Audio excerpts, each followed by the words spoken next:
Oh, super exciting. Here we go, folks. I'm so excited to finally start something like this.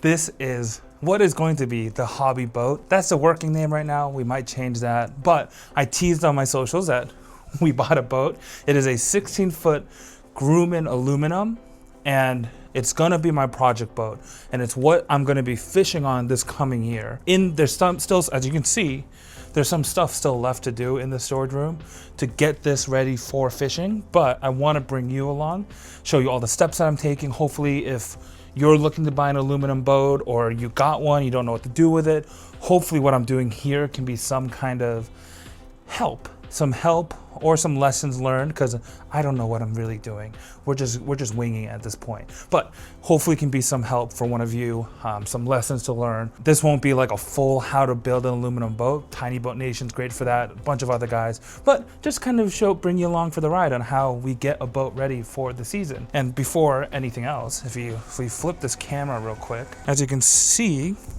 it's still snowing here in Massachusetts, which means we got plenty of time to work on this boat. So I've worked on a few things here just to start getting the project started. But today, let's just talk about the boat itself and why I got it. If you've been watching my YouTube channel or my social media stuff, Hobbyist fishing everywhere, you've seen me fishing my 15-foot inflatable. I ran it off a trolling motor, it inflates off the battery. Super simple, super easy to get on the water. And I love that thing. We're not selling it, trust me. But I always wanted a bigger boat. You know, I wanted to be able to show you more about electronics. For me and my girlfriend, we just wanted more space, because when we fish in the inflatable, it's like a kayak. So in order for us to both fit, we both have to sit in tandem, and it got kind of boring, like looking at our back all day while we fished. So, you know, having an actual boat allows us to spread out a bit more, allows us to like sit down, have a lunch together without just me looking at them at her back all day. So big reasons why I wanted to get a bigger boat. Plus, you know me, we love cool stuff. And stick around till the end of the video, because I'll tell you how much I paid for everything that's in this garage right now. And you won't even guess how much I paid. It's an insane number. So first, why an aluminum boat? A few different things, right? I was looking at getting like a proper bass boat, but they're expensive. I don't want to spend too much money on this, right? I always want to do minimum amount of money I can spend to get the maximum output. So I kind of asked around online, on my Instagram, and people were saying, get at least a 16-foot. You'll be so happy with that. So, okay, cool. I'll look for a 16-foot. And then if you notice, the boat here is a V hull, right? So it's a very tight V. It's a very sharp V. Few reasons for that. One, I did have a flat bottom John boat, a 12-footer for a little bit, and I hated it because it's so shallow that, like, if I was standing on the front trying to cast, I would look over and the water was like right up to the edge, and I didn't want to take on water because that's the worst. So I wanted something a little deeper, a lot more stable, so I'm not in fear of taking on water constantly. And really, it's a modified V. The front of it's a V, the back of it's still pretty flat. It has a little bit of a concave. 16-foot deep V, so I'm not in trouble of taking on water, but also was a V hull versus a flat hull. In a V hull, when the wind blows, your boat's not gonna get spun around as much. It's still an aluminum, so it's pretty light, so it will get spun around a bit, but way less than a John boat that has a flat bottom. The thing about my inflatable that I hated was when we fish in windy days, we're getting spun around everywhere, right? And I didn't want to deal with that anymore too much. So the deep V allows us to be stable. If we take on waves, it's cutting through the waves instead of bouncing over them, and also not spinning around in the wind. Let's hop into the boat. Let me see if I can do this. Are you facing the boat right now? Oh, that's a sick angle. All right, wait, I need to connect my phone so I can control my focus from my phone. This is the inside of the boat. Now, I got super lucky, right? Think about what you think I paid for this boat, because I'll reveal it at the end, but this is the boat. The guy that had it before me really wanted to turn this boat into his own project boat. So he put a lot of work in it. He repainted the outside, he resealed everything. Like, as you can see, this thing is clean. This is a 1983 Grumman aluminum V hull. For a boat from 1983, this thing looks so clean. Not a sign of rust in here. But the big thing is, if you notice, there's all these aluminum bars. That's the hard part. He welded these parts together and has built the ribs of this boat. And he actually did a lot, right? So let's start from up here in the front, right? So if you can see this right here, this is the casting deck. You're pretty much, from where you're looking at me from, you're on the front of the boat right now. So this is kind of V-shaped here. A piece of wood's gonna go on top of that. I'm gonna make some latches for the boat, but essentially what we'll have is this will become our casting deck. The man built a live well. He designed this boat to have a live well. Now, I don't know if I'm gonna actually end up using it as a live well. I might just end up using it as a cooler for drinks, or extra storage, but the pump is in there. It has piping all the way to the back into the bilge for that water to spit it out the back. It has all the parts for a live well built into it. Then we come back here. This is gonna be a ground, so this will be just a flat piece of board here. That just will be middle area just to sit. And then here, back here, you see these two tubs. These will be our benches. So I'm gonna have pretty much 2 seats. I'm not sure if I'm gonna do a third. Usually just 2 of us fishing, and if anyone does come fishing with me, they can sit on the front. But 2 bins that are gonna have wood go on top of them, and it's a good amount of storage here. They're just plastic tubs, so we can put tackle in there, whatever we need to store, goes all in there. And then into the back, we're actually gonna have a back casting deck. So for whoever's fishing with me on the back, they can stand and cast as well.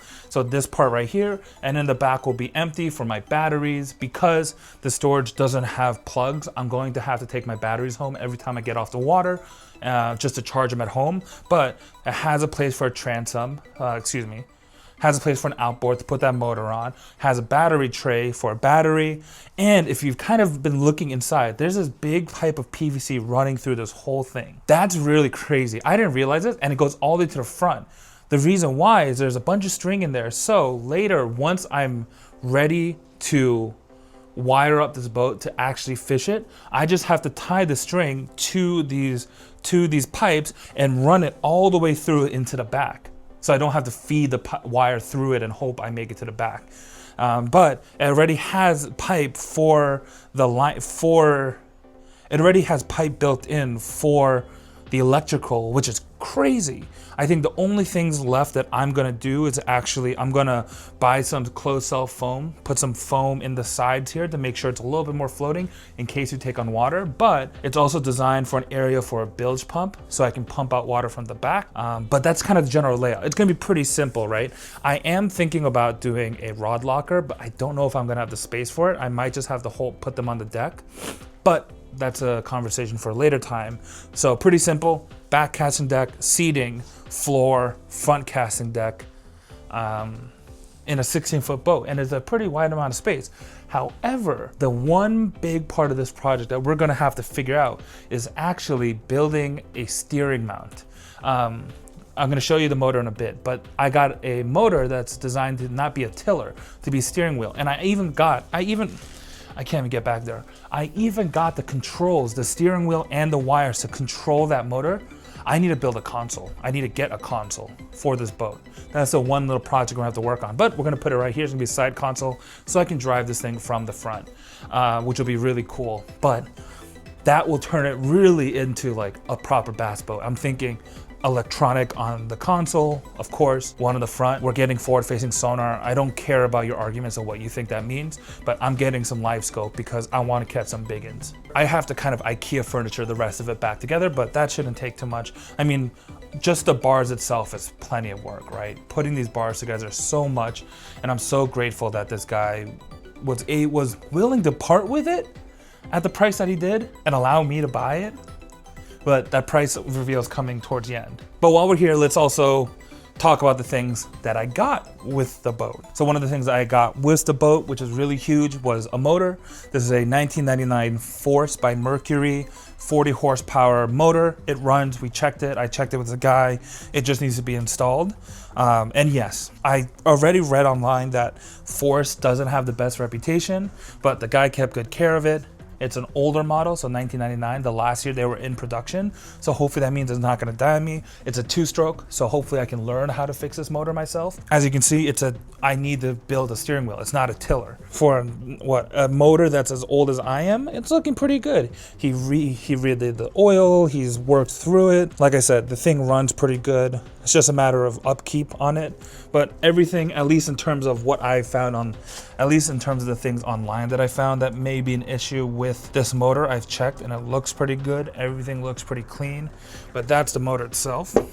It's a little bit of a mess in here, so apologies. As you can see, there's some plywood here. Now, these are the plywoods I kind of worked on already. We're just coating them to seal them, but there's plywood up here that's already been sealed. And also, might I say, already cut. Like, see, when I was showing you the live well, these are the hatches that he designed for it. It's already put together pretty good, if you ask me. I also have seats back there. He gave me 4 like cushion seats for this boat. I've got a 55 pound thrust Minn Kota edge in the back. That's gonna be my front trolling motor. And then I've got this big bundle of carpet. Actually, I just like literally, it's such fresh carpet that I still have the Home Depot receipt that was attached to it. This was a indoor-outdoor texture marine carpet that already came with the boat. So, and also let's not forget, and as you can see, comes with a trailer. The trailer looks really good. It's not rusted anywhere. It's pretty new. It's already registered. It has plugs for brake lights. The brake lights work. And if you've been following along this journey, you know that I bought a Tacoma.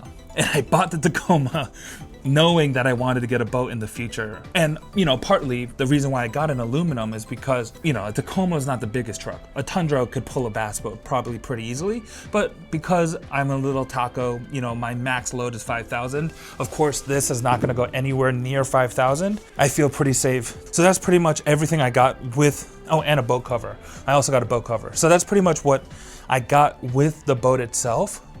So time for your guesses.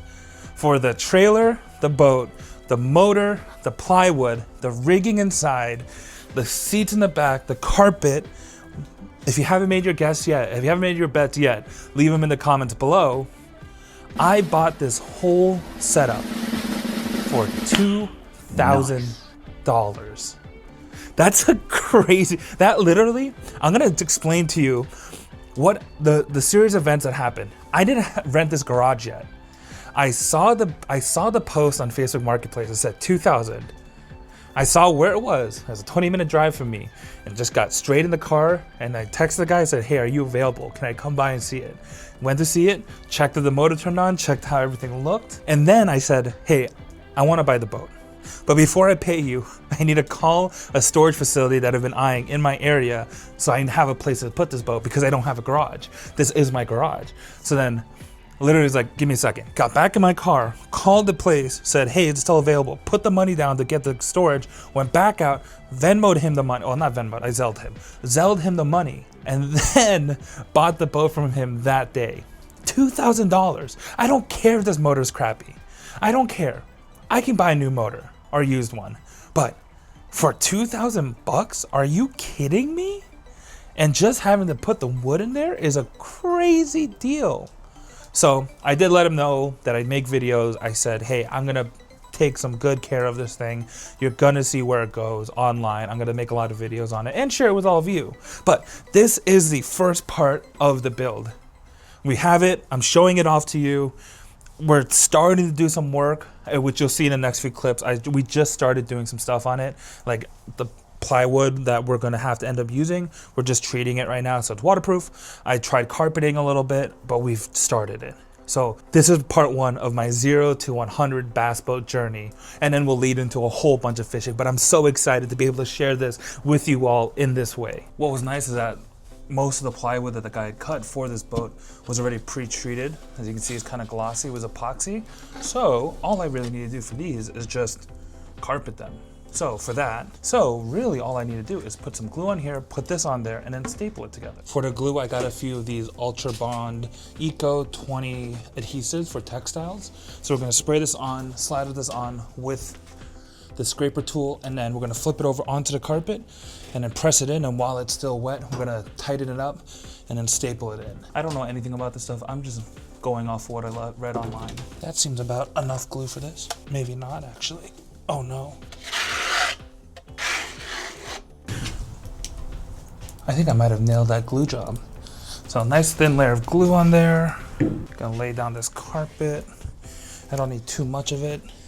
And I'm gonna use this flat side first. Take the contact adhesive, make sure there's plenty of room all around it for when I fold it up. At least a few inches, I think. Like that. Make sure it's good. I have to cut off a bit more excess here. So like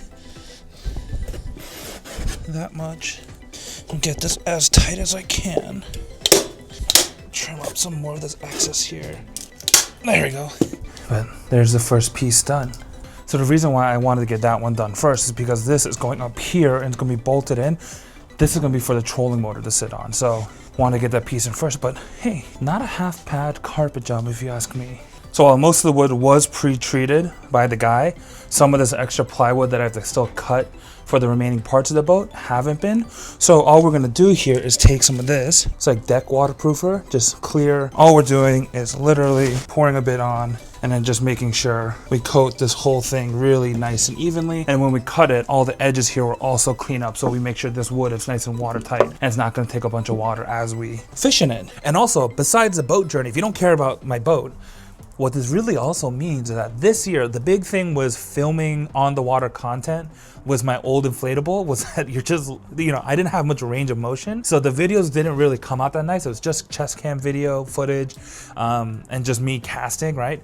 But this year, with the boat, I'm gonna have my GoPro set up in the back somewhere so you can watch me on the casting deck, so I can turn around and look at all of you in the face and say, hey, this is what we're seeing, this is what I'm fishing, this is how we're fishing it, and being able to really bring some elevated on the water content for you. That's probably, the boat's really nice, super excited to have a boat, but more excitingly is the opportunity that even just having a casting deck allows me to share with you in terms of bass fishing and fishing in general, and allows me to teach you in such more an effective way when I'm on the water. But again, thank you so much. If you've just seen me for the first time, check me out, hobbyist_fishing. I do a lot of daily content about different bass fishing techniques on my Instagram, on my TikTok, so you can follow me there. If you follow me there and you follow me here now, thank you so much for finding me here. I know I've been lacking on the YouTube. Like I said, the YouTube stuff is coming a lot more heavy this year in 2026. But also now, let's get to what I was working on before I, started talking about the boat.